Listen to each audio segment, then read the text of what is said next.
Okay, just giving people a couple minutes to keep coming in. Welcome everybody. I see students, Enclosure group members, Enclosure group guests, people from various libraries and museums joining today. And I'm really excited to welcome you all. I'll just give it a few more minutes.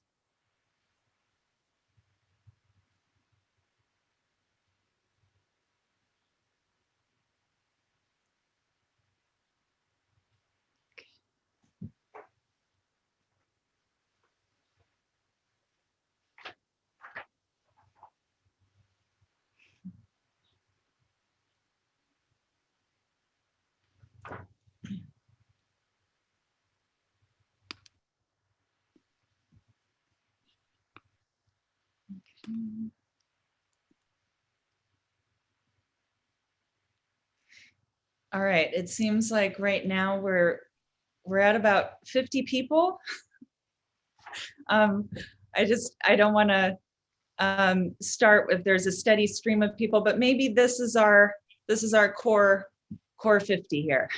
So I'm going to go ahead and get us started. Welcome and thank you so much for joining us for the first public event of the Enclosure Group. Thank you all for being here today, and thank you to Michael Hutcherson of Islesboro Media for being our most excellent virtual host. We are a collective of artists and writers who first came together at the beginning of the pandemic to explore the theme of enclosure in medieval art, literature, and culture more generally. We've hosted a number of guest speakers thus far, including our own Henrika Loneman and Leah Marie Buterain, Julie Orlamansky, Sarah Salee, Sita Shiganti, who's joining us today, Fiona Griffiths, and others, in order to theorize the spaces of the written text, the book, the body, the convent, and much more. At the time we came together, Rachel Rose had just released her film, Enclosure. Photographer Billy Mandel had just published her book of confessionals called Reconciliation. Clementine Keith Roach was beginning to make new sculptures from found vessels. Isabel Albuquerque was making casts of her body that were inspired by sculptures of saints. And Carolyn Funk was beginning to process her notes and photographs after reading the letters of Belle da Costa Greene at Villa I Tatti in Florence. Today, we turn to additional sites of enclosure to consider how the librarian's work of collecting medieval books on effective piety was itself an act of authorship. In fact, I would like to think, maybe there's a way of seeing the library catalog as a form of autobiography in today's presentation. We will first hear Carolyn Funk's lecture, and then we will turn to Matalinda Nabugodi for a response that offers a personal reflection on her own encounter with one of the manuscripts collected by Greene. We ask that you please save your questions until after the response, at which point the panelists and I will take questions using the Q&A function. We will actually take turns reading them aloud so that we still have a little bit of a multiplicity of voices. And we're sorry that we can't see your faces because we want to be able to accommodate many people and still have a high quality production today. But we hope that this will be the first of many opportunities for interaction. I now pass the virtual microphone over to Henrika Loneman, who will officially begin our meeting today, and then Billy Mandel, who will introduce today's speaker.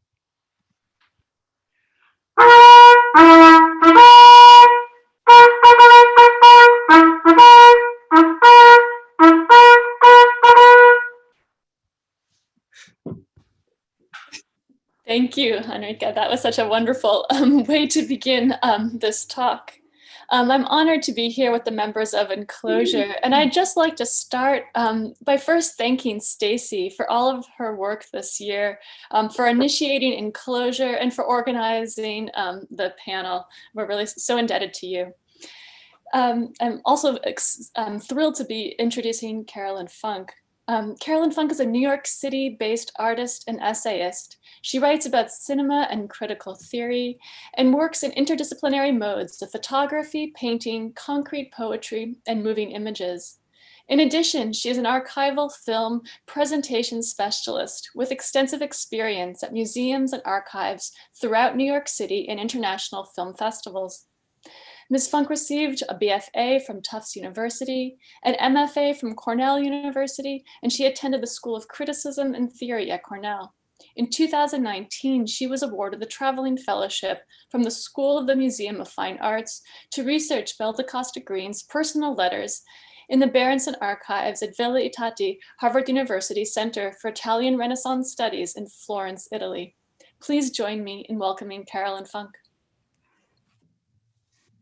Thank you, Billy. And yes, thank you so much, Stacy, for inviting me to give this talk and for the entire Enclosure group experience. And thank you, Madelinda, for being my respondent. So I'm going to share my screen.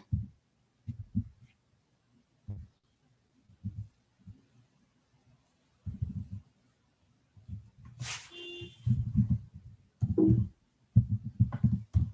right. Okay. So, Misleading Lady, the Enclosures of Belle da Costa Greene.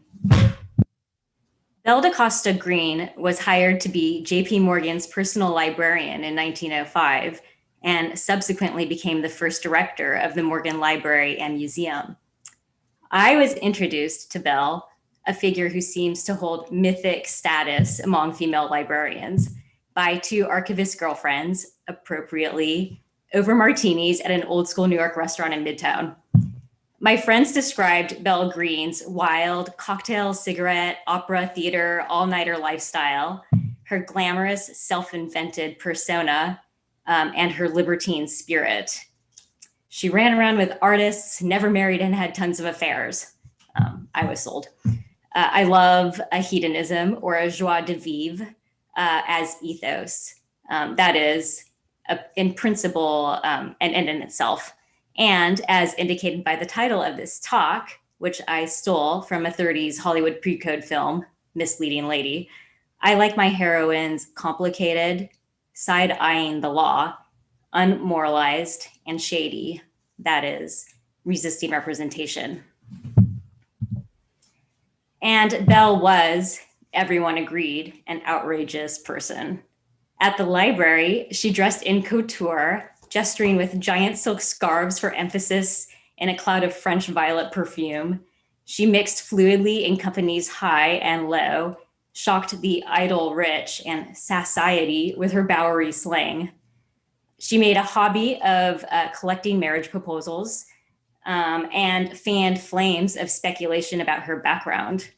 With her hazy complexion and exotic looks, Belle comported herself like the Queen of Sheba, pathologically lied about her age, something I'm still trying to learn how to do, and refashioned her name with a dash of eccentric European aristocracy.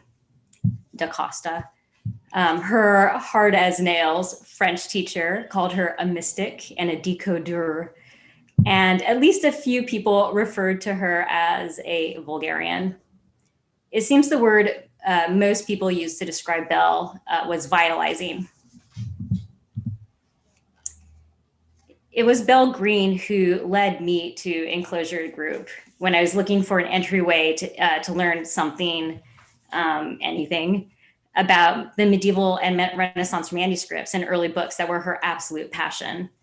This talk pays tribute to texts that we've read and images that we've discussed in the research group, which I always approached with Belle Greene tinted glasses. Here in this talk, I flipped the script to consider Belle through three scenes of Enclosure: the library, the color line, and the gendered interior. I use the word scenes because my background is in film. And in this historical moment, the early 20th century that I'm discussing is the emergence of cinema and the cinematic, which is also completely bound up with the color line and like constructions of ways of seeing. It's also, with Belle, fact is always braided with fiction. Belle refused to give anything called a lecture, so I followed that impulse to suggest that this talk be considered like her manuscripts, little islands of text surrounded by an ocean of commentary.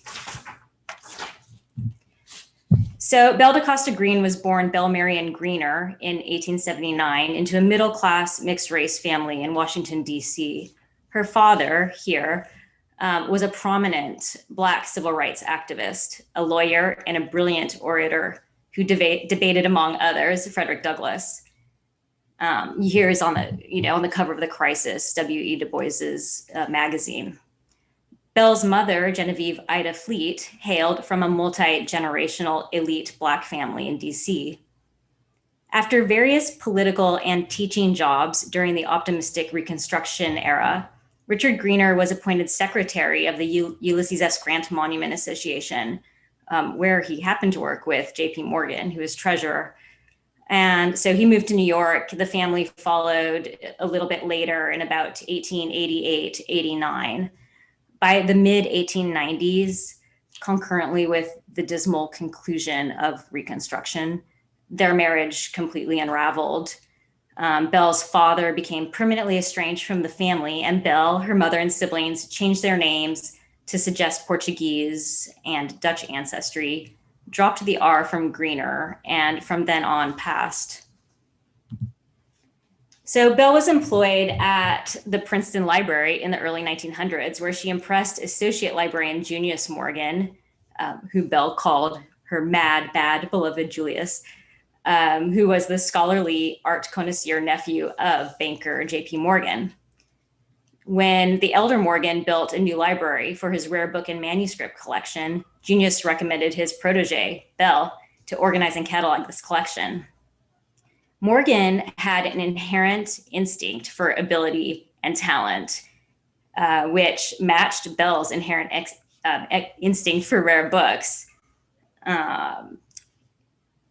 She quickly became Morgan's trusted agent and also personal confidant. The pair shared a materialist and aesthetic sensibility.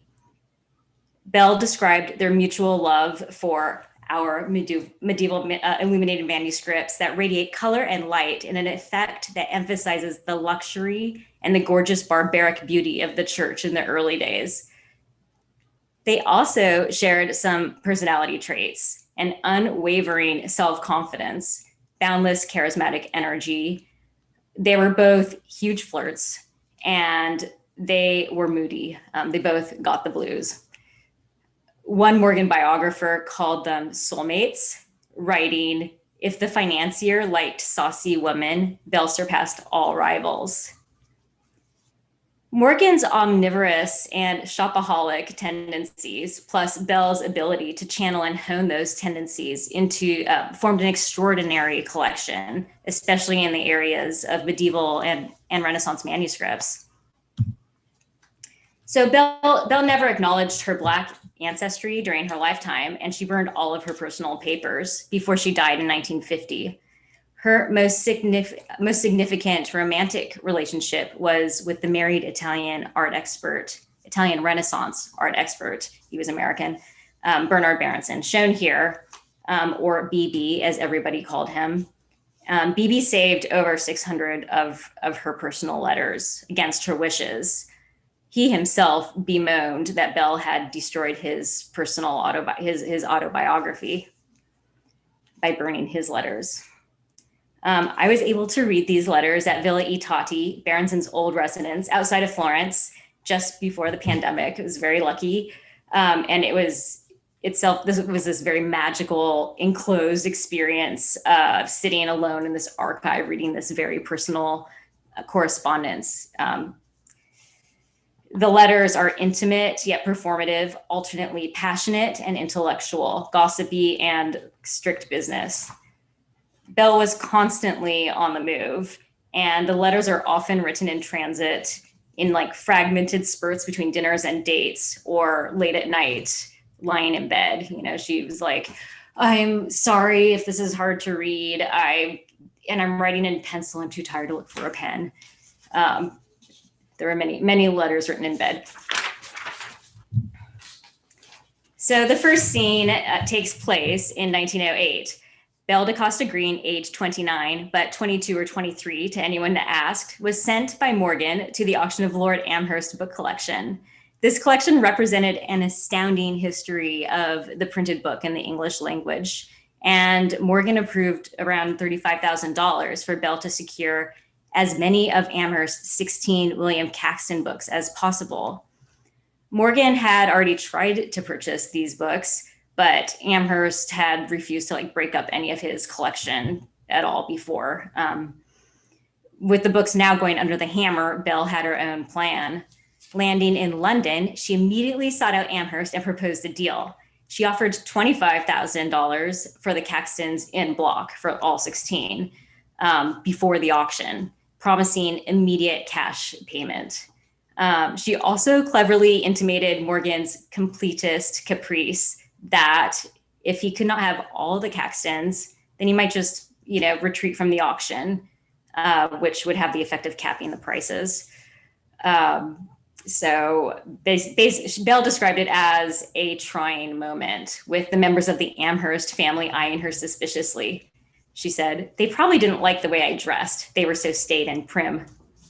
So the evening before the auction, at this dinner with all the London bookmen, curator turned to Belle and pleaded with her to promise to not bid against, a certain Caxton at the auction tomorrow. And at that very moment, according to Belle, the message from Amherst was placed in her hand, accepting her offer. And Belle replied to the table, "Gentlemen, I promise I won't bid against any of you for any of the Caxtons tomorrow," because she had just secured all of them. And you can imagine them, everybody toasting to this good news. And then, the next morning, there are all these newspaper articles circulating about the secret buyer of the Caxtons, which pretty much everyone knew was J.P. Morgan. It was a big upset. So the sale of Amherst collection was a tragedy for Amherst. He had been swindled by his land agent out of the family fortune, and Amherst sadly died only 6 weeks after the sale. But his obituary in the New York Times reported he did have some final satisfaction that his Caxtons were not scattered, having gone en bloc to J.P. Morgan. Not a book, a manuscript, or a print was not dear to his heart, the obituary reads, which is something that might also have been said about Belle Greene.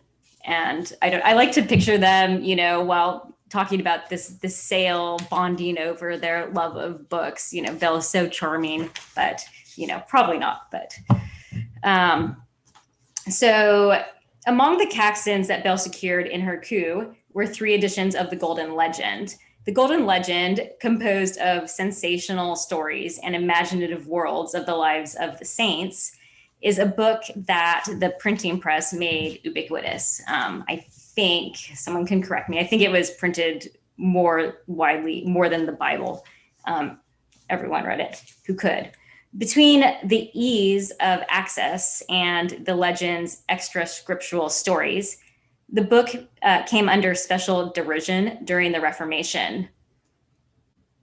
Medieval books were interactive media. Quote, "Caxton saw readers as collaborators, encouraging them to alter his books as texts and as objects.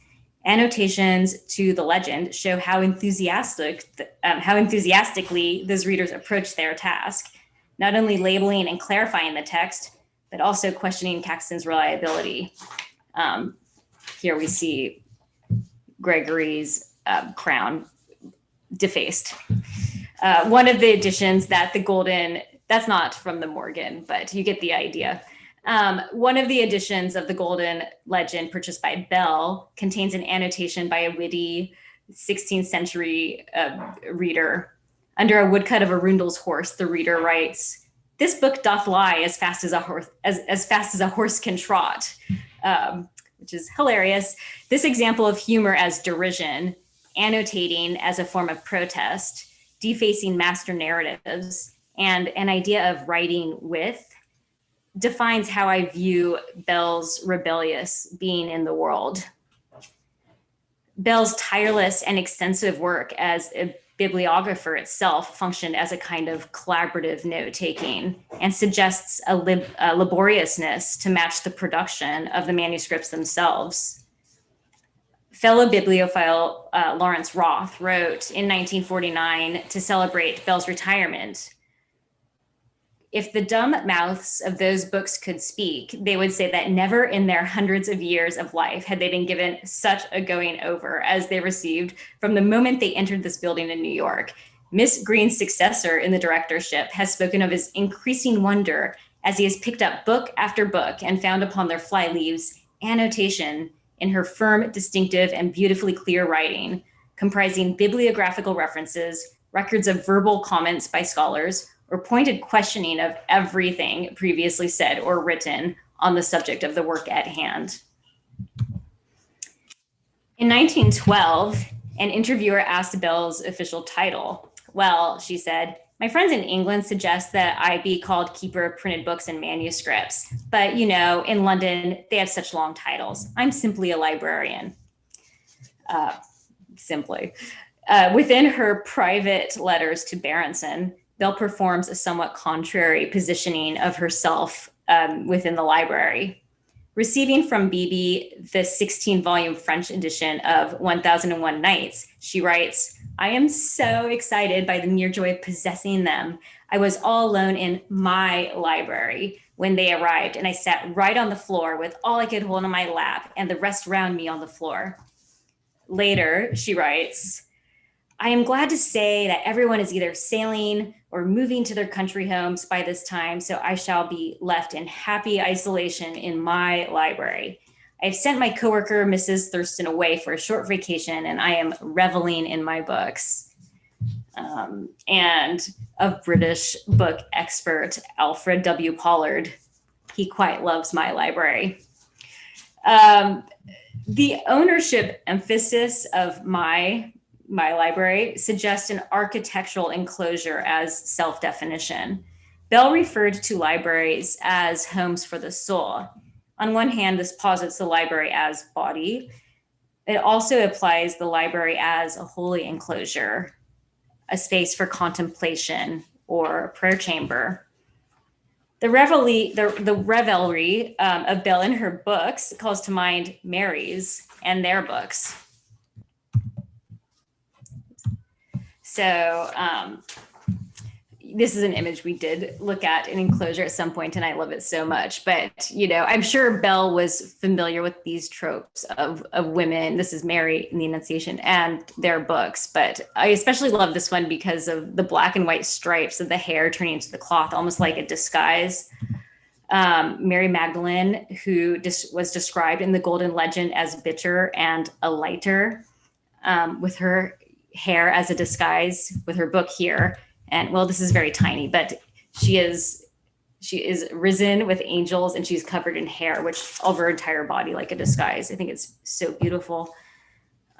So when also this image of Mary Magdalene, her ascension is kind of spatially, I envision Belle sprawled on her floor among her books in that same spatial arrangement.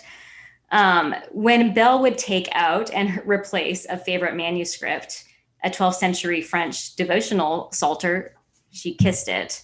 This performative medieval interaction with the book is a technology of the self, like a self-definition. The manuscript is imbued with liveliness. And Belle's presence in the library is a kind of effective piety. Quote, "Never has such a great task been so gaily carried out. Miss Greene's work was carried on heartily, noisily, in a whirl of books and papers disturbing to one who could not perceive the cosmic orderliness of purpose which underlay the surface confusion." It's like this sort of innate unruliness in principle. So Belle Greene proclaimed that there was nothing less interesting than personal biography. Yet when purchasing a book or manuscript, Belle accumulated every possible bit of knowledge with particular emphasis on provenance. Rejection of personal biography was American ontology, particularly at that moment, in the context of both emancipation and these massive waves of immigration, around the turn of the century. America, with its new millionaires, had plenty of money, and Europe had plenty of art. Collecting objects for these rich Americans was a way to purchase a past. For Americans of mixed race, an added charge came with a rejection of personal biography.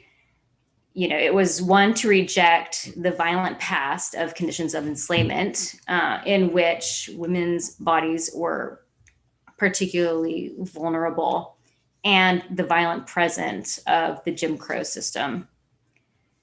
Du Bois predicted that the 20th century would be the century of the color line.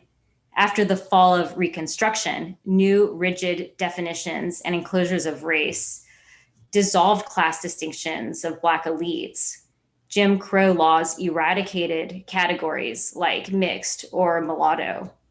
In New York, the immigration wave provided an environment for unprecedented self-reinvention, while at the same time, this new rigidity of race relations opened and closed opportunities for light-skinned Black people. So it's unclear to what extent Belle's racial background was known, unknown, or ignored during her lifetime. She operated in a social sphere that was white and especially wealthy. But like I mentioned before, JP Morgan had worked with her father, and a philanthropist who paid for Belle's schooling knew her background and coincidentally lived basically next door to Morgan.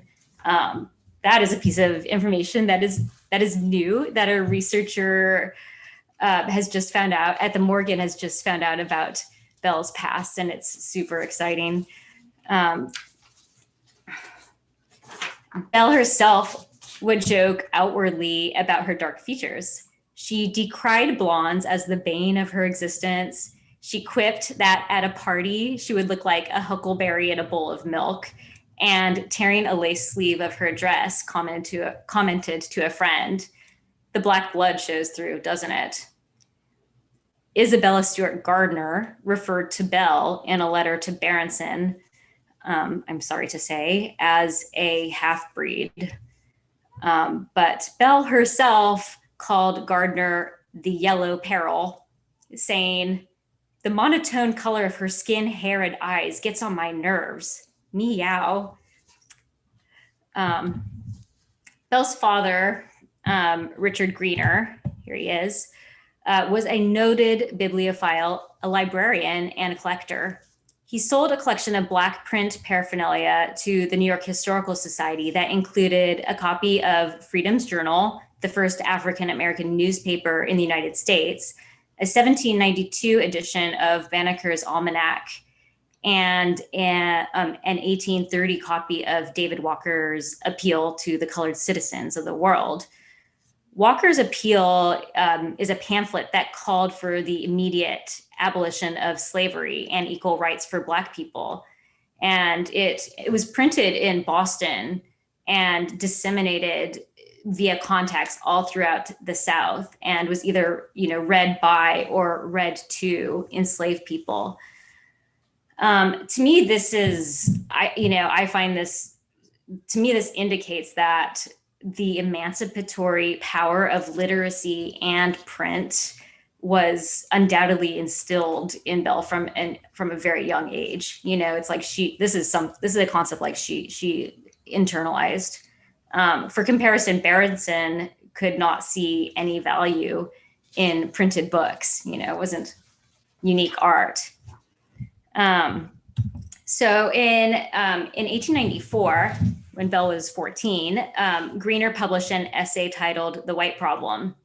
This essay historicizes Black agency and subjectivity, and effectively reversed the contemporary discourse to instead of critiquing the Negro, to critique a pathology of whiteness, which,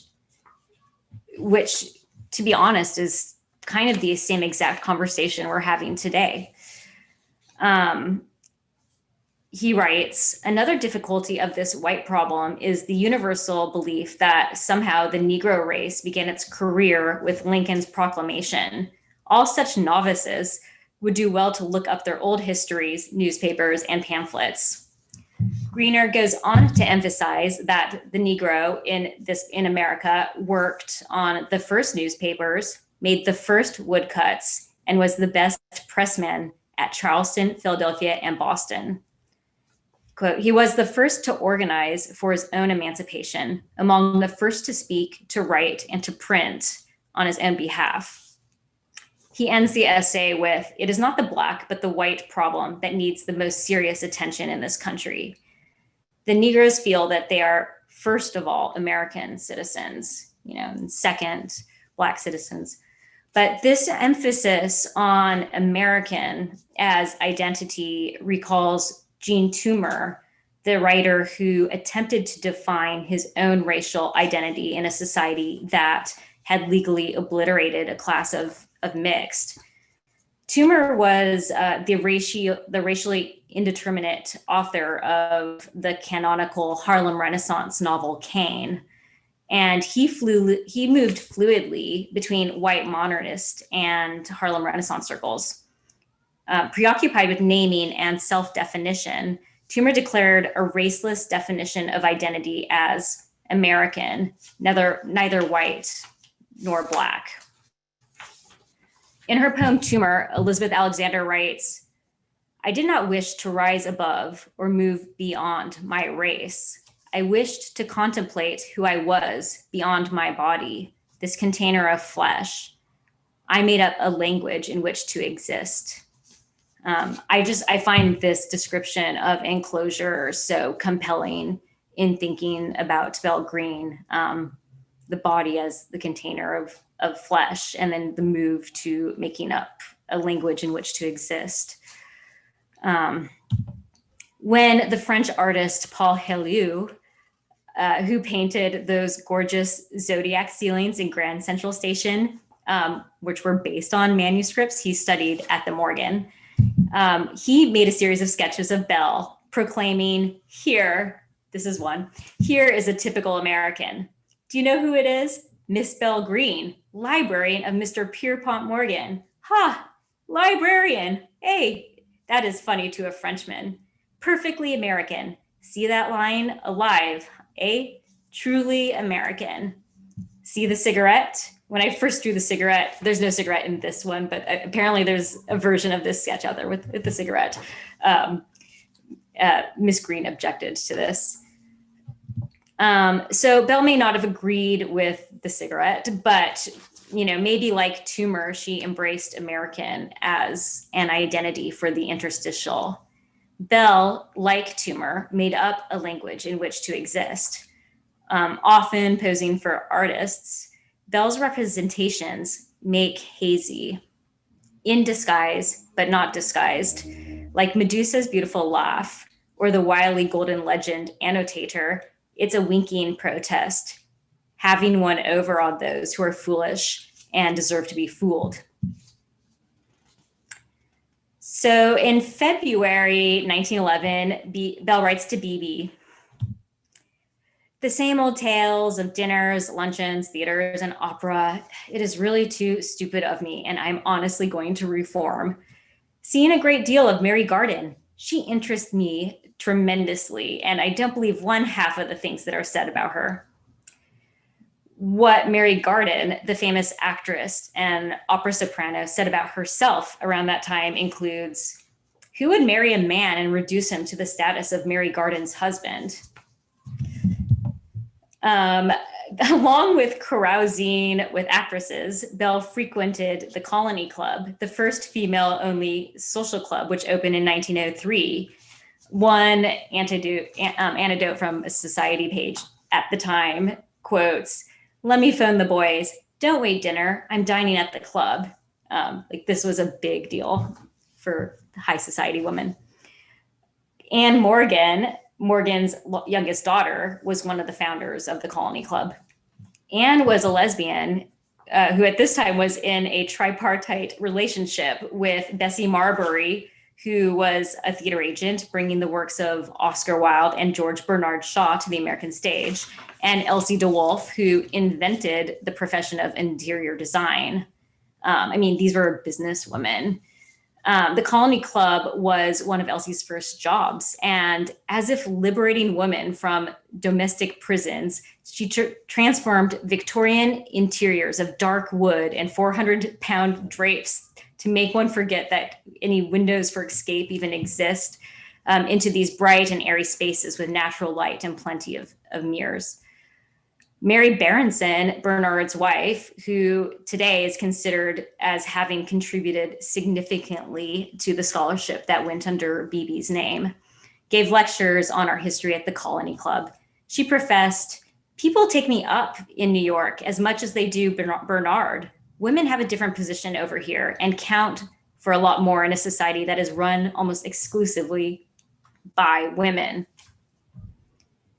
So my impulse is not only to contextualize Belle in her progressive female milieu, her female friends, but to rewrite New York as a feminist space, swapping out the domestic for the social or collective. I like to look at New York this time as a feminist utopia. So Belle met Ellen Terry while sailing back to the US from Europe in October 1910. Ellen Terry was a legendary British stage actress, now in her 60s, and without offers of interesting stage roles, a familiar refrain, had traveled to the States to give a lecture tour on triumphant heroines of Shakespeare. Terry carried on a famous decades-long paper courtship with George Bernard Shaw.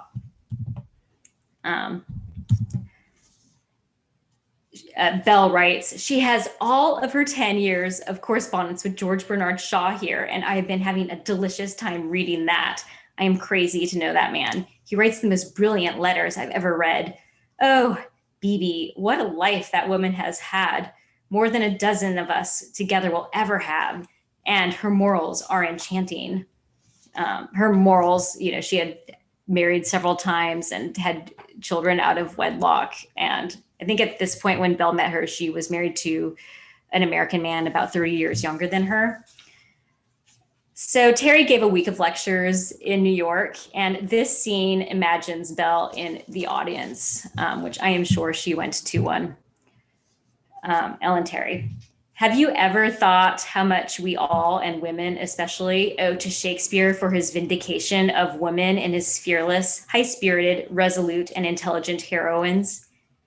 Shakespeare's heroines have more in common with our modern female revolutionaries than is normally supposed. In the 15th century, there was a regular women's movement." And then rapturous applause from the audience. "Beatrice and Portia are of a radiant and victorious temperament. In the face of disappointed love, they would never have sat like patients on a monument. No. These women would be up and doing. Shakespeare had no rigid types of men and women, like most playwrights. The dreamer and the philosopher, what the world would call the weak man, appeal to Shakespeare the most. But in his women, he favors those who are strong." And then here I sort of imagine all the lights falling away from Ellen Terry, and she becomes this sort of floating figure, kind of like Mary Magdalene ascending, or Belle Greene with her books, like that. "Recently, George Bernard Shaw wrote to me that I left in him an impression of waywardness, not quite fitting into my part and not wanting to." A pause. "To act, you must make the written thing your own. You must steal the words, steal the thought, and convey the stolen treasure to others with great art." And then a camera would go through the audience over all of the faces watching Ellen Terry and land on Belle's face. "By acting, the player delivers her best criticism." So Belle, of course, was always acting, always on stage, a player. Passing is dependent on performance, and not to mention everything else that she managed to do. Ellen Terry links writing and performance, reworking her scripts, filling margins with revisions and criticisms of restricted female roles. Here's just one example. In her marginalia of a script of Hamlet, Ophelia is dismissed as nothing on a stick, while Hamlet is annotated with performance notes. Unsatisfied with the role she was given, Terry plays her own Hamlet in the margins. Belle wrote, "I really must be grudgingly admitted the most interesting person in New York, for it's all they seem to talk about." Belle embraces social identity mirroring these actresses, with her indiscriminate man switching and maybe possibly women switching, rejections of marriage for work. To a millionaire lumber magnate, she wrote, "All marriage proposals will be considered alphabetically after my 50th birthday." Virginia Woolf, who was almost the same age as Belle, was also obsessed with Ellen Terry. She wrote, "Shakespeare could not fit her, not Ibsen or Shaw. That was Ellen Terry's fate, to act a new part. And thus, while other actors are remembered because they were Hamlet, Phaedra, or Cleopatra, Ellen Terry is remembered because she was Ellen Terry." Woolf describes seeing Terry on stage, appearing to forget her lines, stopping and breaking the illusion on stage. She writes, the stage set collapsed like a house of cards. So Terry stops, she puts on her glasses and proceeds to read from cue cards. To Woolf, this was not an aging actress forgetting her part, but a conscientious objection, a refusal of the limited female role she was given. On this stage, there was, quote, "a self she did not know, a gap she could not fill." No, Terry was a woman whose life was her own medium. And the first thing that drew me to Belle was her transgression, which functioned as outright refusal. Her all-nighter champagne lifestyles, the not fitting into her part and not wanting to. As George Bernard Shaw wrote of Ellen Terry, she did not care enough about the law to even have a prejudice against it. Belle writes to Beebe, "How glad I was to get your letters, even with the lectures contained therein. I immediately set to work to see how many cocktails and cigarettes I could consume in 1 hour. I won't tell you the result." She ignores Beebe when chastised about her vulgar crowd and continuously teases him by dropping Bowery into her conversation. And in her late nights and her carousing, she refuses to be tamed. And when Morgan, enraged to hear about one or another of her engagements, shouted, "The day that you get married will be the last day I shall set eyes on you, and you won't get anything from me if you do." Belle articulates a stunning refusal. She wrote, "He can buy a great deal with his gold, but not me or my affections." Writing to Beebe, she says, "I will not be talked to as if to a mistress or a chambermaid." This fight, Morgan, was so, he's like, "You can't talk to me like that." I don't like it when you talk to me in that way. And she's like, "Well, I don't like it either, but I'm not going to be talked to like something that can be bought and sold." And that is stunning. It's basically refusing to respect the law. And it's, Morgan in this case, and also the law of the white man. She writes, "I went out of the room still so mad that I almost murdered 2 or 3 dealers who were waiting to see me." Well, Woolf's writings on Ellen Terry and also on the Journal of Joan Martin, which I just wanted to name drop because it's so great. We read it in Enclosures. It's a story within a story of a female historian discovering a medieval woman's writing journal. These writings of Woolf's revise historical entrapments of women. For Woolf, writing as a woman who had forgotten she's a woman, quote, was to have imaginative freedom from contingency, to attain a state of creative autobiography, to be at once present and invisible. So, I think you can see what I'm trying to do here. That could be written about Belle. These women were all participating in this project. In conclusion, actually, this image is a book plate made for Belle by Ellen Terry's son, Edward Gordon Craig. It's so beautiful. So Shaw wrote of Terry, there is another peculiarity of the stage. An actress is not a lady. At least when she is not an actress. Shaw was invested in the new woman. Yet the projects of Ellen Terry and Virginia Woolf sought in revising historical representations of women to suggest that the new woman was not new at all, presenting a sort of continuous present of the woman subject. In the Journal of Joan Martin, Woolf's historian says, and this is in 1906 that she wrote this, Woolf's historian says, let me draw a line here, then so, and put the whole of this question of right and wrong, truth and fiction behind me. Belle da Costa Greene could have said the same thing. Okay, that's it.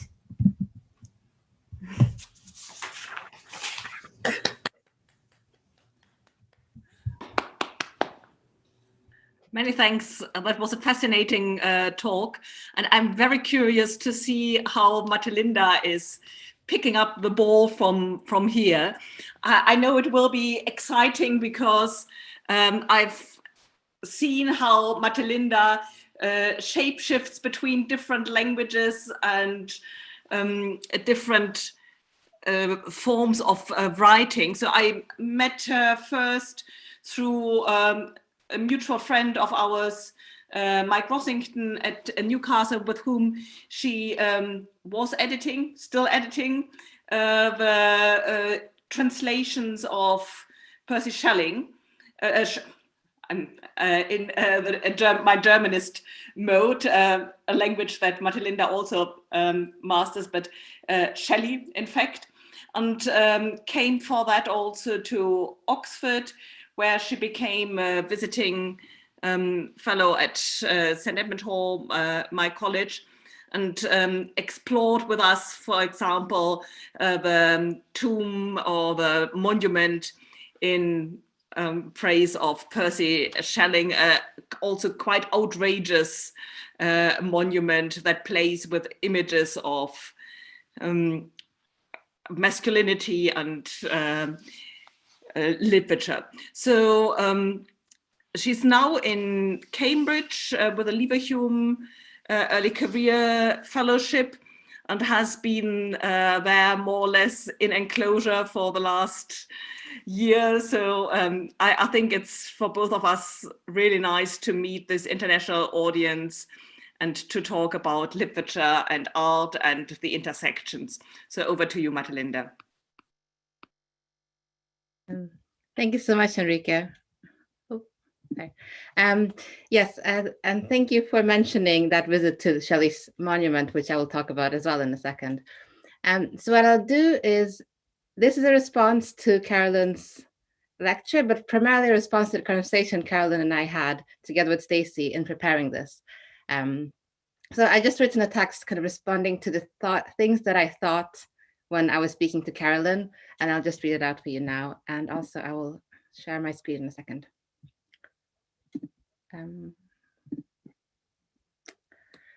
So I've been to the Morgan Library once to consult a manuscript that romantic poet Percy Bysshe Shelley had with him in the boat when he drowned. And here's a picture that I took during that visit. As some of you may know, Shelley died in a shipwreck in the Bay of Spezia off Italy's western coast on the 8th of July, 1822. According to his biographer, Richard Holmes, back in England, the news of his death were greeted with the announcement, and I quote, "Shelley, the writer of some infidel poetry, has been drowned. Now he knows whether there is a God or no," end quote. I've not been able to verify this quote, but I cite it for what it says about Shelley's reputation at the time of his passing. He was not an unknown poet, but he was a poet most often mentioned in attacks on his morals. Atheist, proto-feminist, proto-socialist, who once claimed that, and this is a quote I have verified, "the invidious distinction of humankind into two sexes is a remnant of a savage barbarism that society should overcome by his time." He's also a proto-trans rights activist. But to the point, Shelley's dramatic death dominates posterity's image of the poet. Some 2 weeks after the shipwreck, his corpse was washed up on the shore. It was so disfigured that he was only identifiable by his clothing and the books in his pockets. These books were said to be a volume of Keats, or maybe Sophocles, or maybe Aeschylus. Accounts differ, so be that as it may.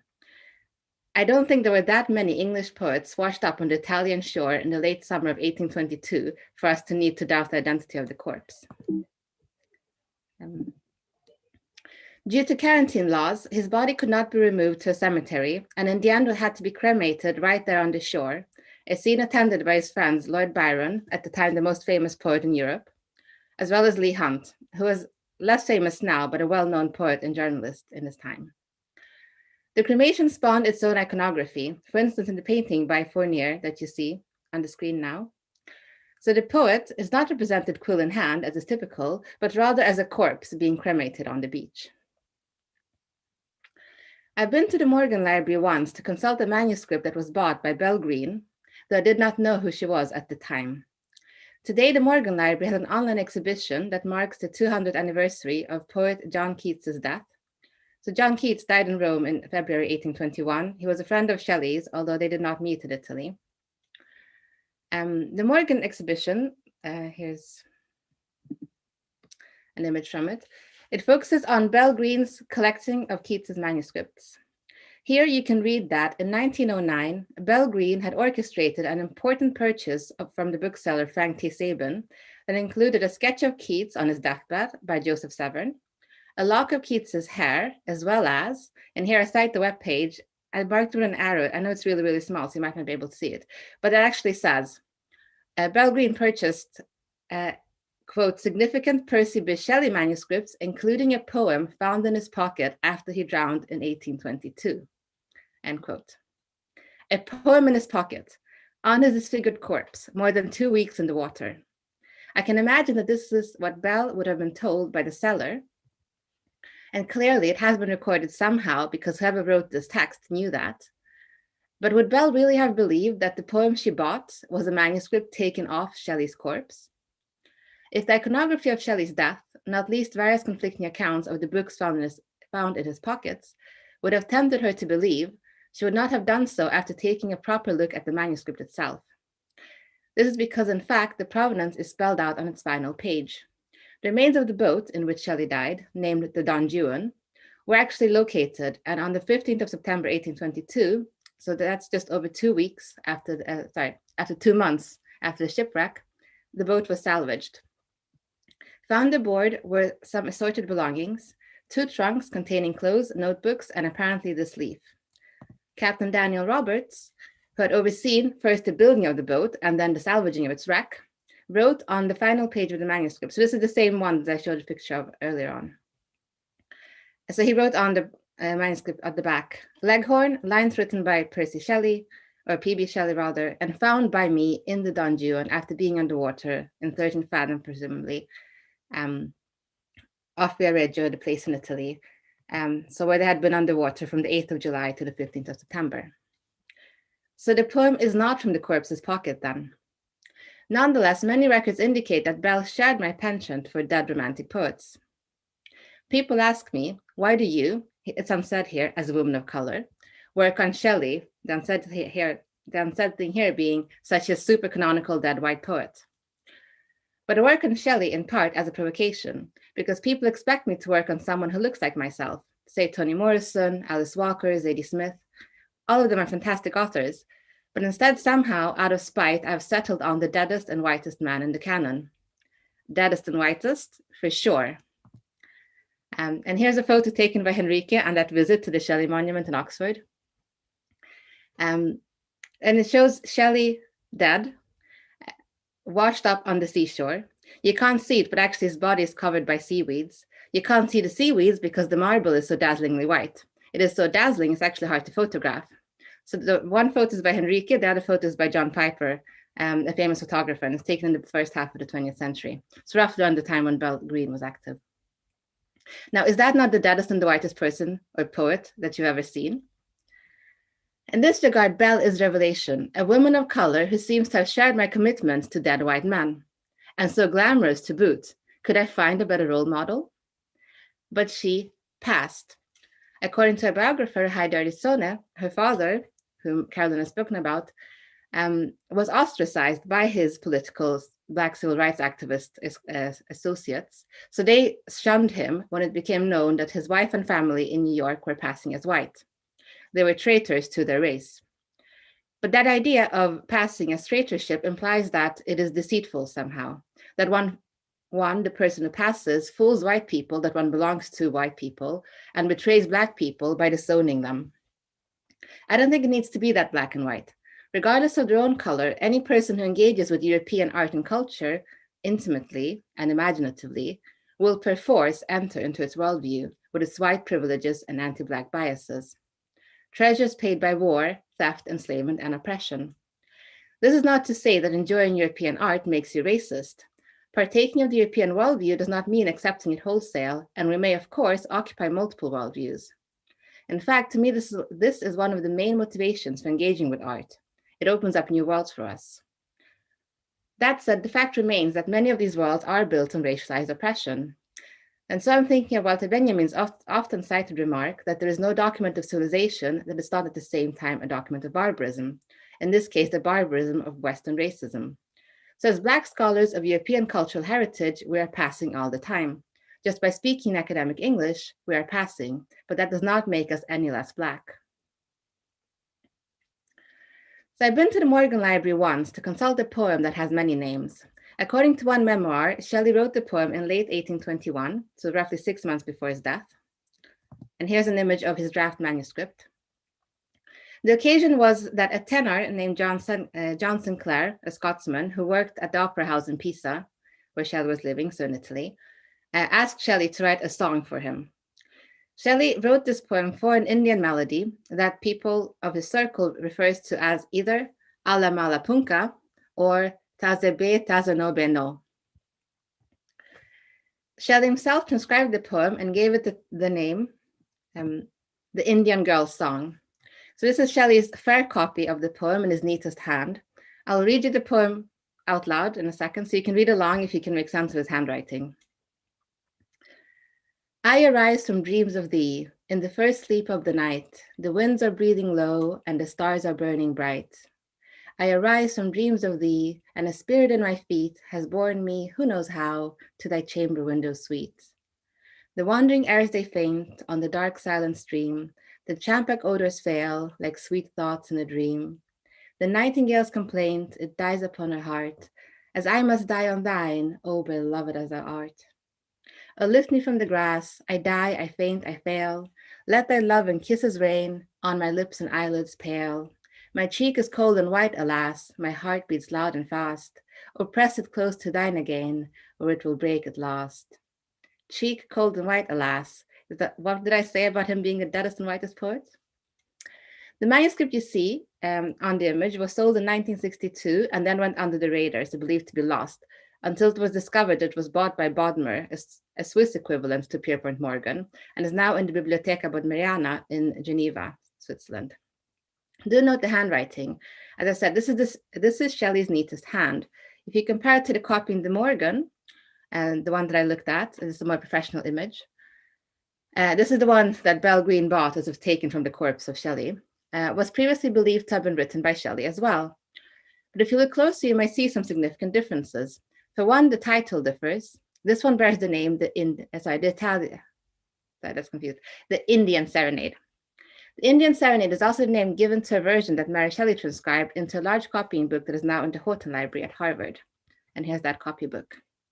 I'm not sure how easy it is to see with at the resolution on the screen and all, but today most scholars agree that the Morgan copy is in Mary Shelley's handwriting.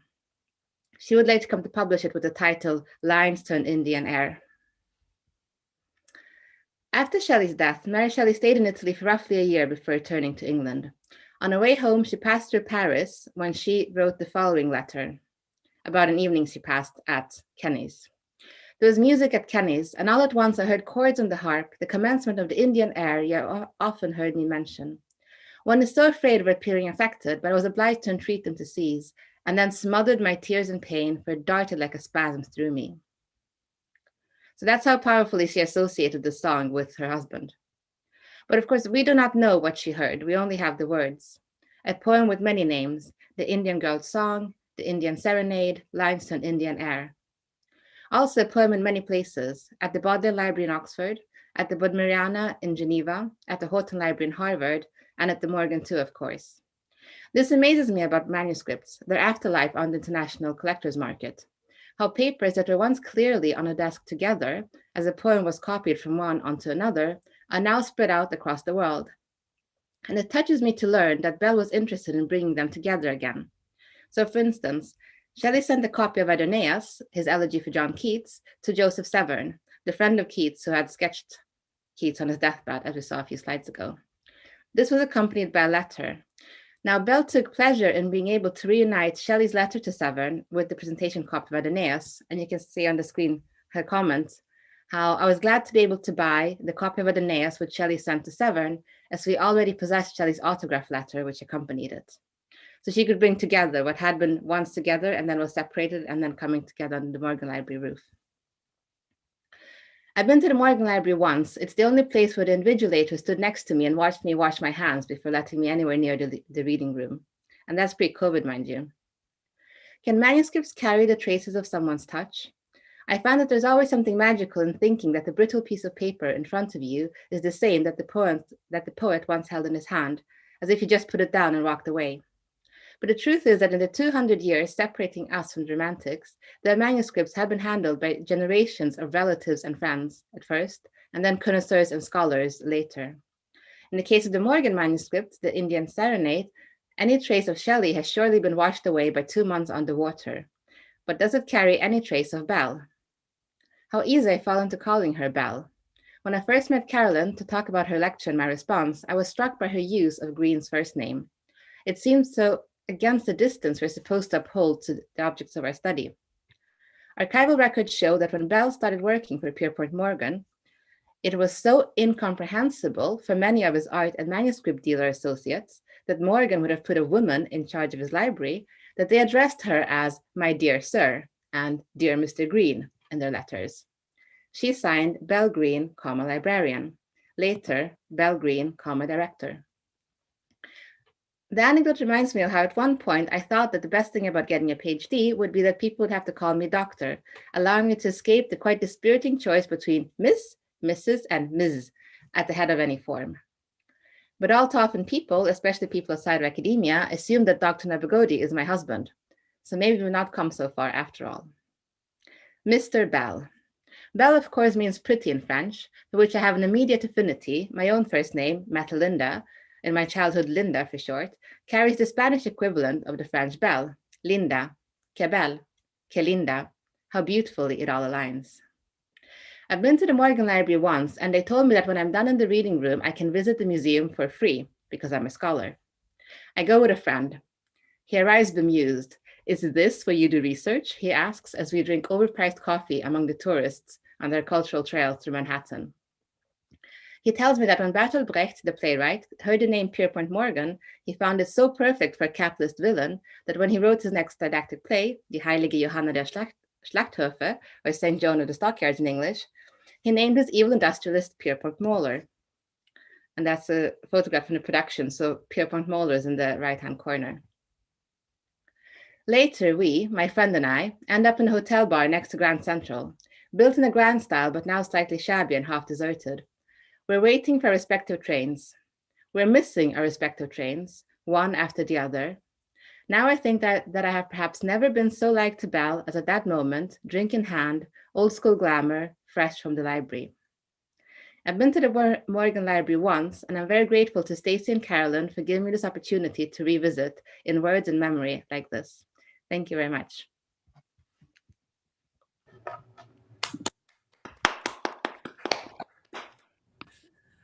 Well, thank you so much, Matalinda and Carolyn. Those were both so complimentary and so thought-provoking.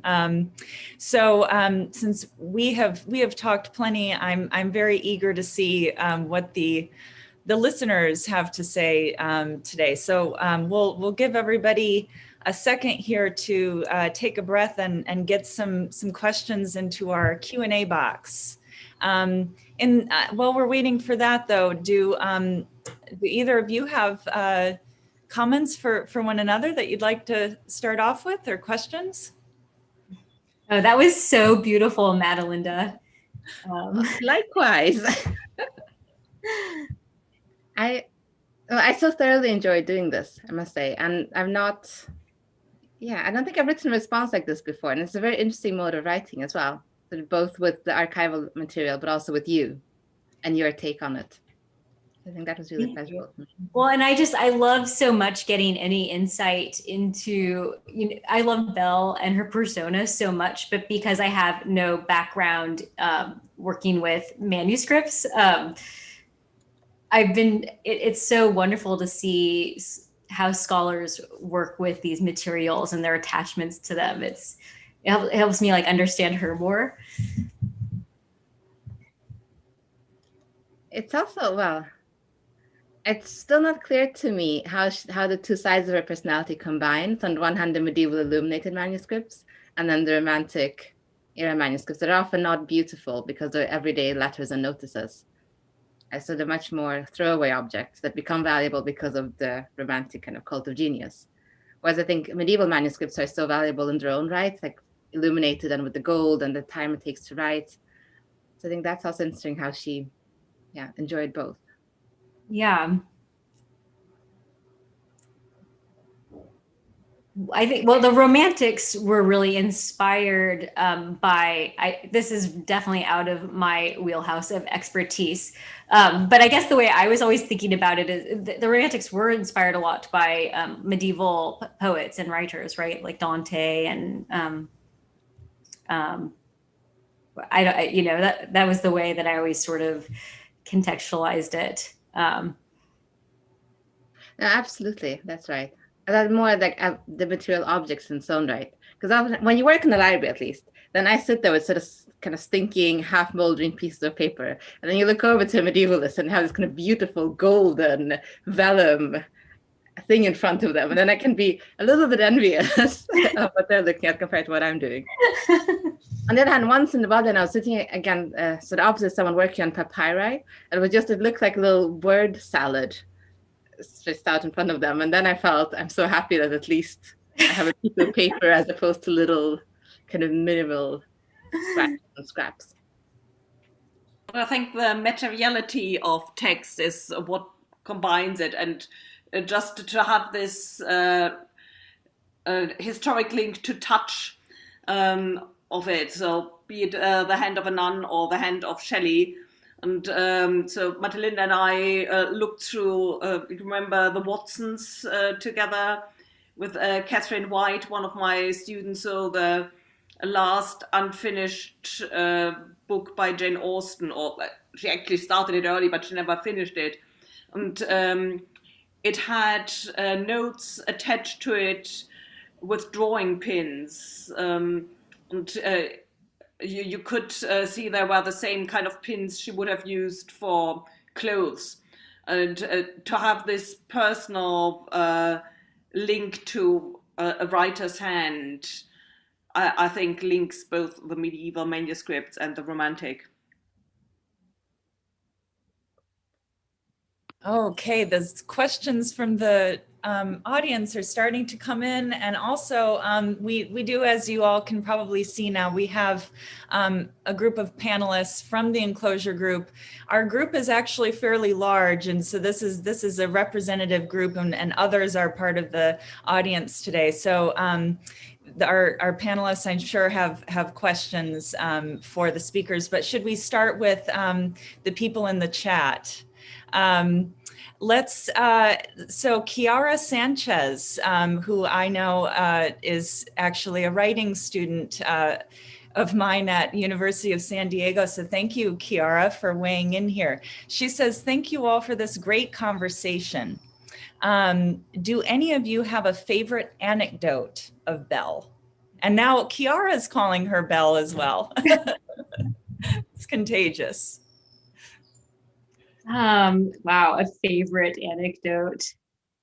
Wow,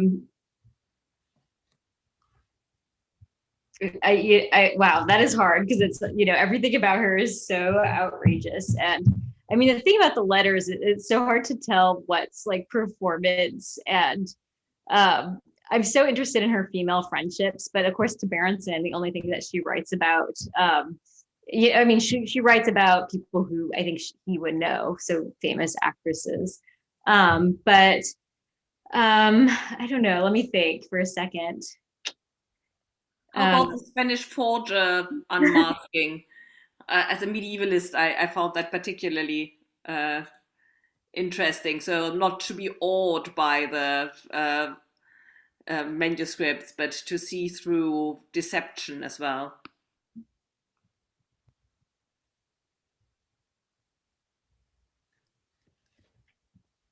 Yeah. I don't know. I mean, I love, all these stories of her late nights. She so often is in her letters, with Ellen Terry, she says, we were up till 5 a.m. talking. Like, this is a woman who burned the candle at both ends. And I just love the idea of Belle hanging out with Ellen Terry, who's in her 60s, until 5 a.m. Sleeping over and chatting about, who knows what.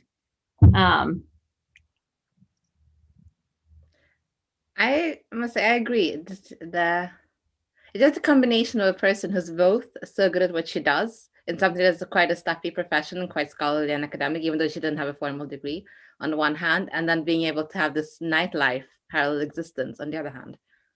So that's not maybe a one anecdote, but that's just kind of the favorite aspect of her personality, for me at least. Yeah, I don't know. I mean, and she just is so, I mean, I love that she's sort of catty. She doesn't really apologize for any of her behavior, which I think is pretty amazing. Lisa Fagan Davis just writes in the chat, let's definitely not forget that she was an extremely important art historian and scholar of manuscripts. I've written a blog post about Belle's intersection with the Spanish forger. And then she gives a link and says she was the second woman elected a fellow of the Medieval Academy of America, also the first identified person of color. Yeah, I mean, she knew her stuff. It's pretty amazing the way that she synthesized all this information. She was a leading expert.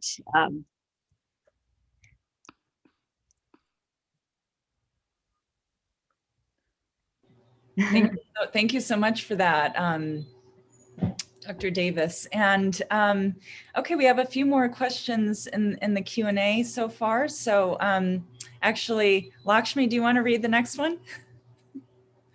From Gina. Gina has a question from Jed, who would like to know where the Colony Club was. I'd like to know too, where the accepting members. It was actually the first one was right across from the Morgan. Basically, it was on Madison Avenue in the 30s.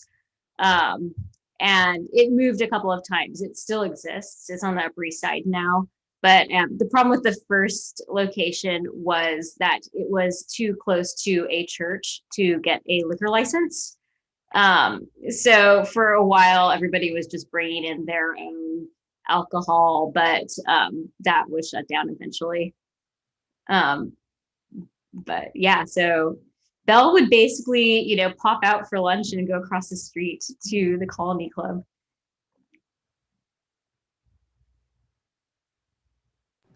Yes, it sounds like quite an intellectual space from the way that you described it, with the lectures being given there. Okay, there's another question from Natalia Fantetti. Boyda, do you want to take that one? Or just read it? Sure. Natalia says, thank you both for a great talk and response. Question for Carolyn. Belle's, which I think this is a great question. Belle seems to be alternately modest, I'm just a librarian, to self-mythologizing in her big personality. How might we reconcile these two sides of the persona? Yeah, I mean, it's something I've thought about. I mean, in that article that I quoted, where she is about her title and saying, I'm simply a librarian. That was when JP Morgan was still alive. It was in 1912. And I think she also flatters him a lot in that interview. She didn't do like that many interviews like this. But yeah, she makes a point of saying what a bibliophile Morgan is, and that he's really interested in the art, and not just this sort of needing to own everything that exists in the world. And then at the same time she kind of slides in, but I've gotten him to start collecting primitive and Muslim art. So it's sort of this this push-pull. I don't know. I mean, that's sort of what I was trying to reconcile with this, or what I was trying to think about with this talk, is why I think she's so interested in the objects. I mean, it's just something I want to understand more. And I was trying to link that to her father, because he obviously, he was a collector and he cared about like the objects of these things, and not, he's also very invested in the content, but his lectures, he did a lot of lecture, like spoken, like, or he was an orator. So a lot of, I feel like another reason he's not well known today is because a lot of what he did was spoken, speeches, and he published a lot of articles, but not really like a lot of books. Yeah, so I don't know. I mean, I guess it's maybe you would ask an archivist that question. Like, why do they love working with, with the objects so much? I remember in our conversation, Carolyn and Matilenda, that you were both really struck by how much Belle Greene cared about the provenance of everything, that this was something that she really wanted to make sure that everything was carefully traced, which was, another one of her contradictions, because she herself is not very traceable, as we've found. But we can come back to this, because I see we have some additional great questions in the chat, or in the Q&A function. So let's see, we have two from Sam King. Laura Schvelka, would you like to read those for our speaker? Yes, yeah. So Sam King asks, Carolyn, you spoke about the context of early cinema in Belle's life, and it's clear how much she was enthralled by the social aspect of the culture. Oh, wait. Did you find anything in her letters on her taste in film, any directors' films she particularly admired? Nothing, absolutely nothing. I was only able to read the first few years of her letters, so I haven't read anything later than like 1914. So Yeah, there's absolutely no, I have no evidence of her talking about any films. Maybe someone at the Morgan would know the answer to that. But yeah, no, but I mean, she loved, it seemed like she went to the opera or the theater most nights. Cool. And then there's another question. Did you know Muriel Belcher, who founded the Colony Club in London? Was it a franchise? I guess That I have no idea. I have no idea. You need to do research into the Colony Club. Yeah, no clue. I would have to, I wonder if that was also a female. Sam is my friend in London. Thanks for coming, Sam. Yeah, I don't know. Is that a female only club? I just love this idea of this, especially in related to Enclosures, like this female group of lectures, and there was a swimming pool there. Yeah, I don't know. It was a club started by Anne Morgan and I think Harriman, maybe Florence, 3 socialites who were also very into social projects. Anne Morgan did a lot to help working class white women. So yeah, I don't know the answer to that question. So great. We have another one here from Christine Nelson. So let's see who from the panelists can read this one. Maybe Billy? Hi, sure. So Christine Nelson writes, simply, as opposed to not just a librarian. And then she says, as a librarian, I take this to mean that the profession of librarian comprises scholarship, bibliography, acquisition, research, and so much more. Thank you, Christine. And Christine works at the Morgan and probably knows more about Belle Greene than anybody in the whole world, I can imagine. But yeah, thank you for coming, Christine. And also, I meant to mention this, the Morgan is putting on a big exhibition related to Belle Greene on the 100th anniversary of it becoming a public institution. And it's so exciting. And they're doing so much work. I'm jealous and excited at the same time. But yeah, no,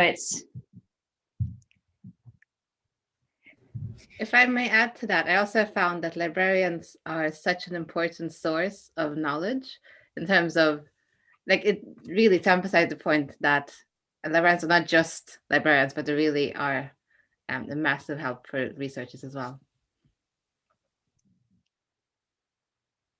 So I believe Linda Gillies will jump in a second here. Yes, so here I am. Thank you so much. Could you tell us a little bit about your special invitation to be here today, and then your comment, if you wouldn't mind, Ms. Well, first, just a little bit about the Colony Club. Now it's up on 62nd Street and Park Avenue in a really beautiful building. And I wouldn't say it's a literary club by any stretch. It's a social club, but they do have a very serious committee that organizes lectures and book discussions. And I think Belle da Costa Greene would enjoy being there today, I think. My connection is through J.P. Morgan. My great-grandfather was his personal assistant, but for finance. And so I've always heard about Belle Greene with awe, but I really can't give you any little juicy tidbit about her.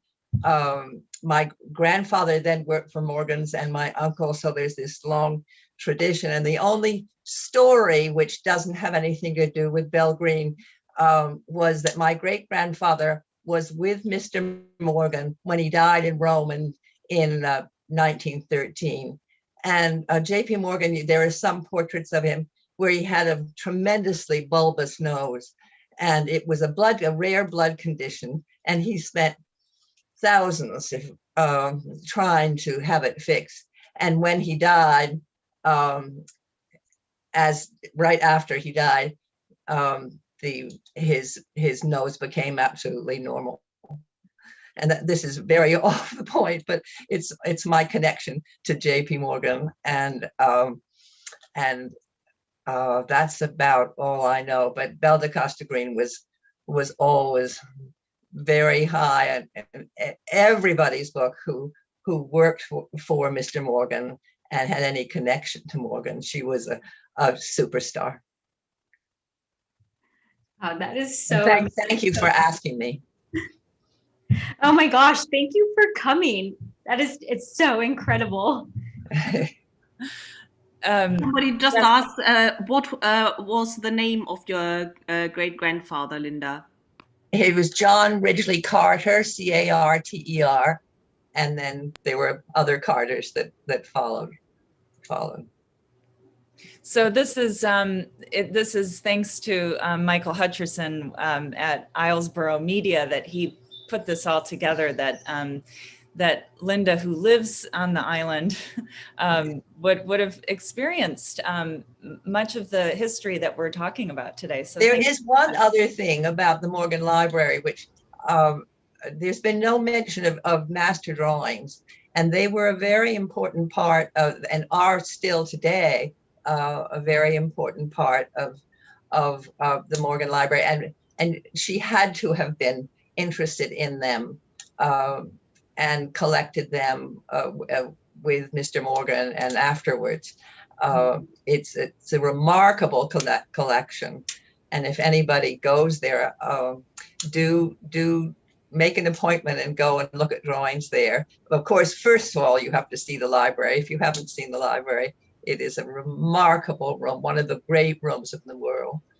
Well, thank you so much. So I have another question, and I think we still have a little bit more time, a few more minutes, if anyone else wants to add any reactions in the chat, comments or questions, because I know we do have people from various again, from libraries who have experience with the things that we've been talking about. So this is from my mentor in medieval studies, Seth Lehrer, and he says, can we locate Belle in the context of the other contemporary robber baron bibliophile projects of the early 20th century, such as the Huntington Library, the Rosenbach Library, the idea of manuscript and rare book collecting and curatorship as a form of social belonging as much, if not more than, as scholarly inquiry.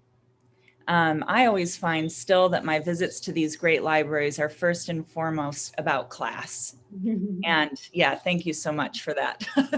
So yeah, comments on this. I think, Carolyn, you do have some thoughts on class and these libraries, and, you know, how do we, I think we have started to talk about this question of, you know, how do we preserve the past, but also serve the public, and how do libraries handle this? You know, do they handle it well, or do they? You know, I don't know. I was struck by your example, Matalinda, of having someone watch you wash your hands. I haven't had that experience yet, but yeah, I'm sure both of you have some very interesting comments on this. I mean, yeah, maybe, I don't know, maybe Madeline or someone else has something more, you know, more interesting, but it's, I mean, the thing, I think that there's a quote in the Jean Strauss biography of J.P. Morgan where she points out that,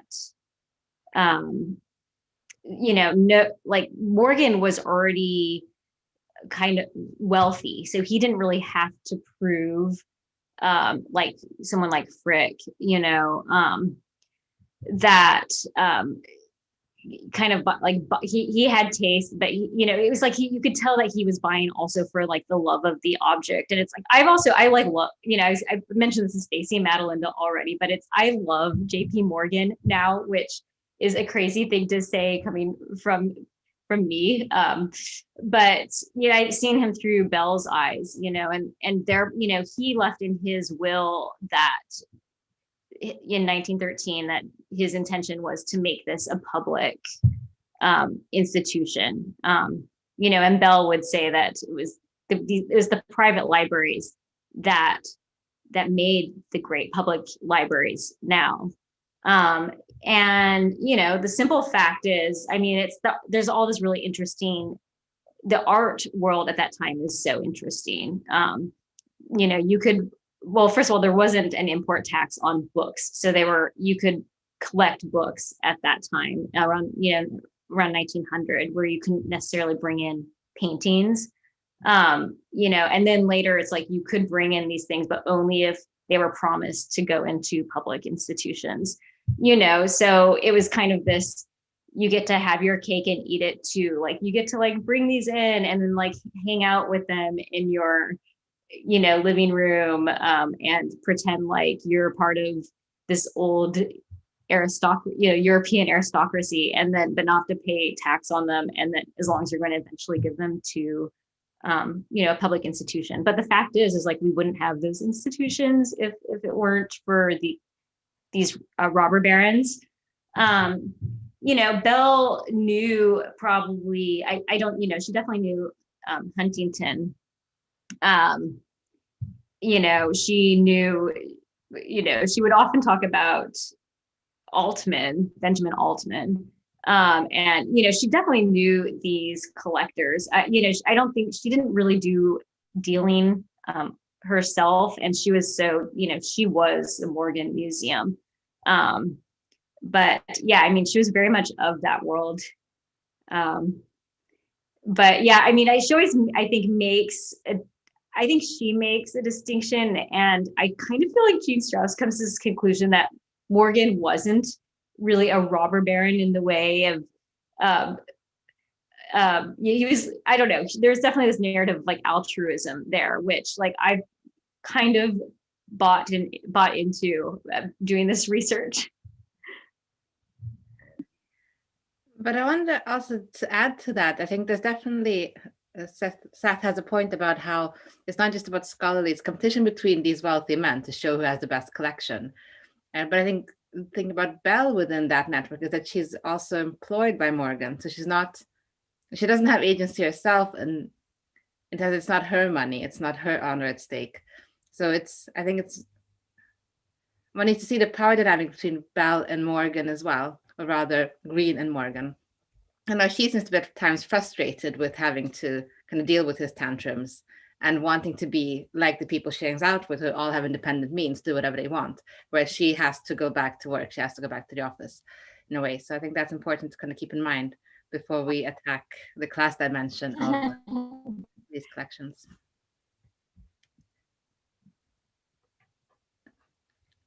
I mean, there's another question in the chat from Christine Nelson about what kind of presence we would like to see Belle Greene have in the Morgan's public spaces. I think that's a really interesting one.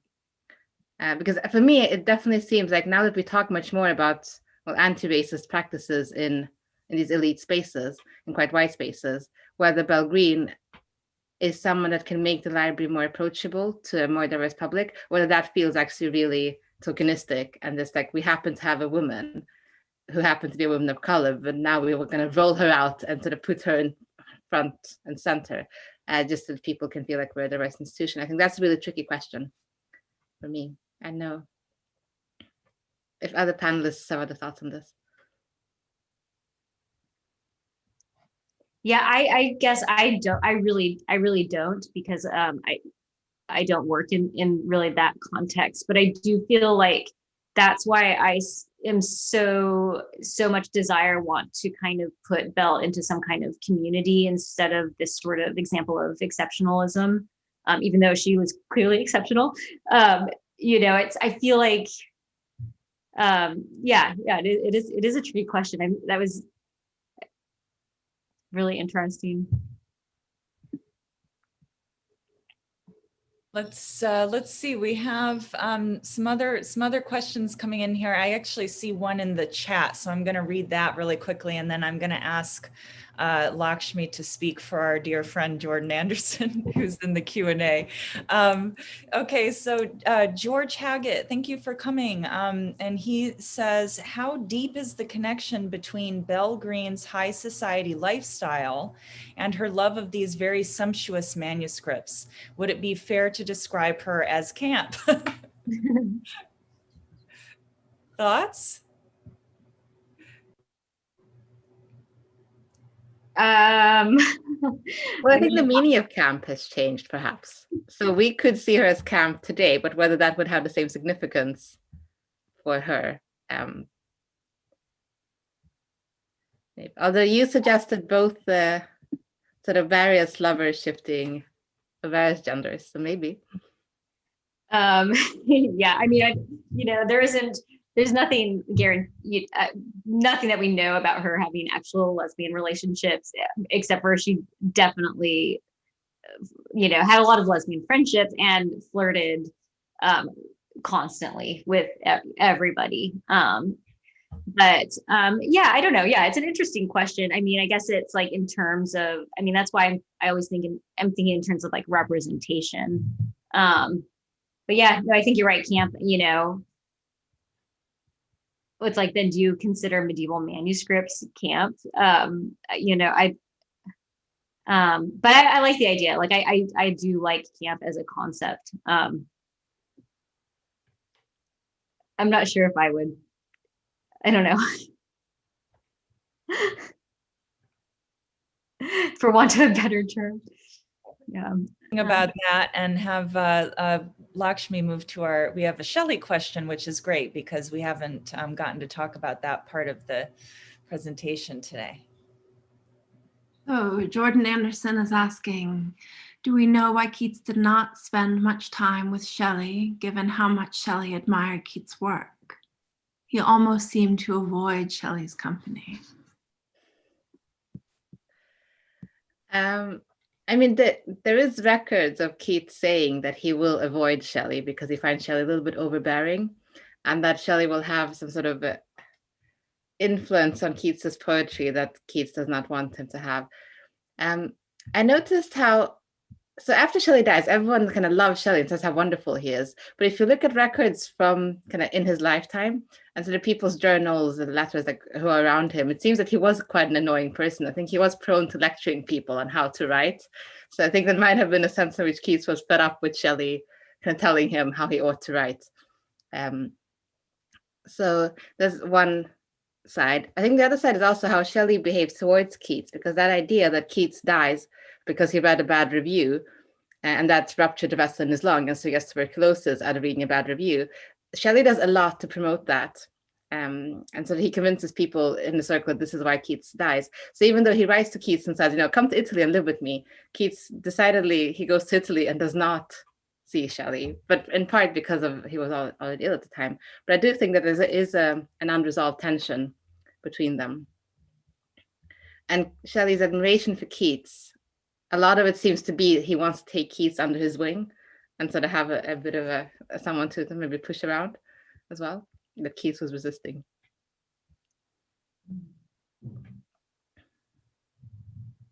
That's a great question. So I guess at this point, I think we've gotten through the Q&A. Is there anything else that the members of the group and the panelists might like to ask the speakers before we wrap it up for today? I was kind of curious, about her lovers. If there was any insight you were able to glean, Carolyn, about her interests based on the people that she was in intimate relationship with. I mean, there's such a interesting diversity to who she was attracted to. And I'm just, that part of, the sort of chatty part, I'm kind of curious about. Yeah, well, it's like most of what is known of her personal life are these letters to Bernard Berenson. So I'm sure they're very filtered for his, for his viewing, which she did not hold back from teasing him with all of her flirtations and lovers. I mean, she basically refers to every man in her letters as her pet man, or somehow diminutively, which I love. But yeah, I mean, she liked, she loved scholars. She would, she had these very, it seemed like beyond friendships with like older British book scholars, magazine editors in New York. She had a lot of affairs with married men, which, to me just seems like she just didn't actually want a real relationship. It's like she loved her work and her independence. But yeah, no, I mean, it was, every once in a while it seemed like she would date a finance guy, but she really loved scholars. I think even more than artists and writers. Yeah, that was, she was very cerebral. And I mean, Berenson is sort of a case in point.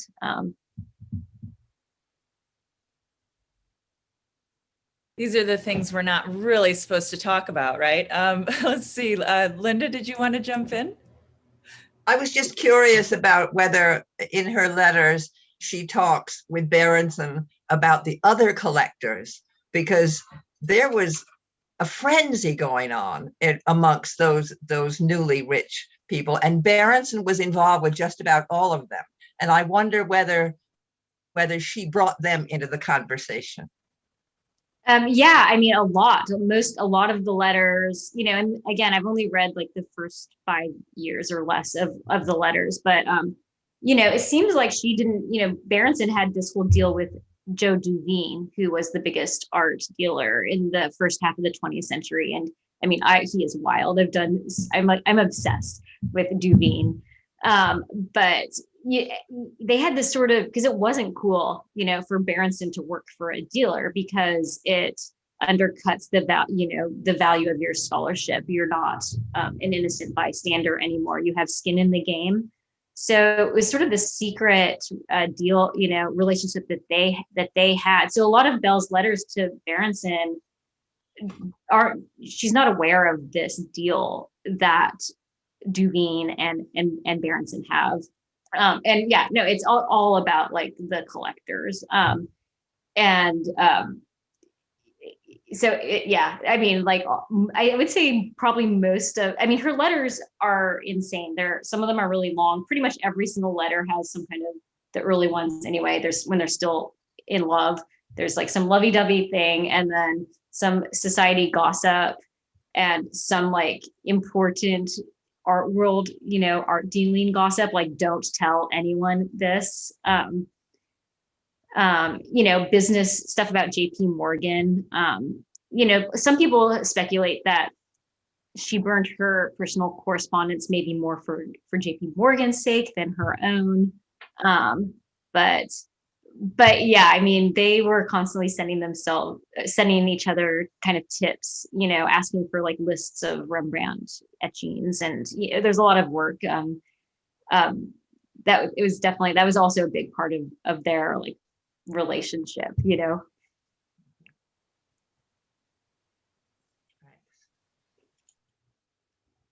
Any final questions? Any questions that Carolyn and Matalinda that have arisen for you that are left unanswered with this project I know, Carolyn, you're going to be working on this for a while, but anything that you're currently pursuing after today's presentation? Well, actually, there are 2 more questions in the Q&A. Oh, there are. Oh, they're coming in, and I didn't see them come in. Okay, great. So let's see.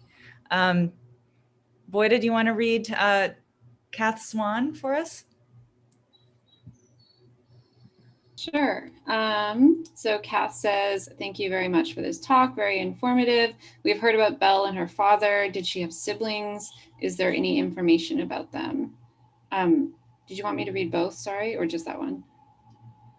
Okay. Oh yeah. So Belle she was one of 5 kids. And the whole family changed their names and started passing after Richard Greener, left after the marriage broke up. And, she supported her entire family. I think, even put the sisters through school, and maybe also her brother. Her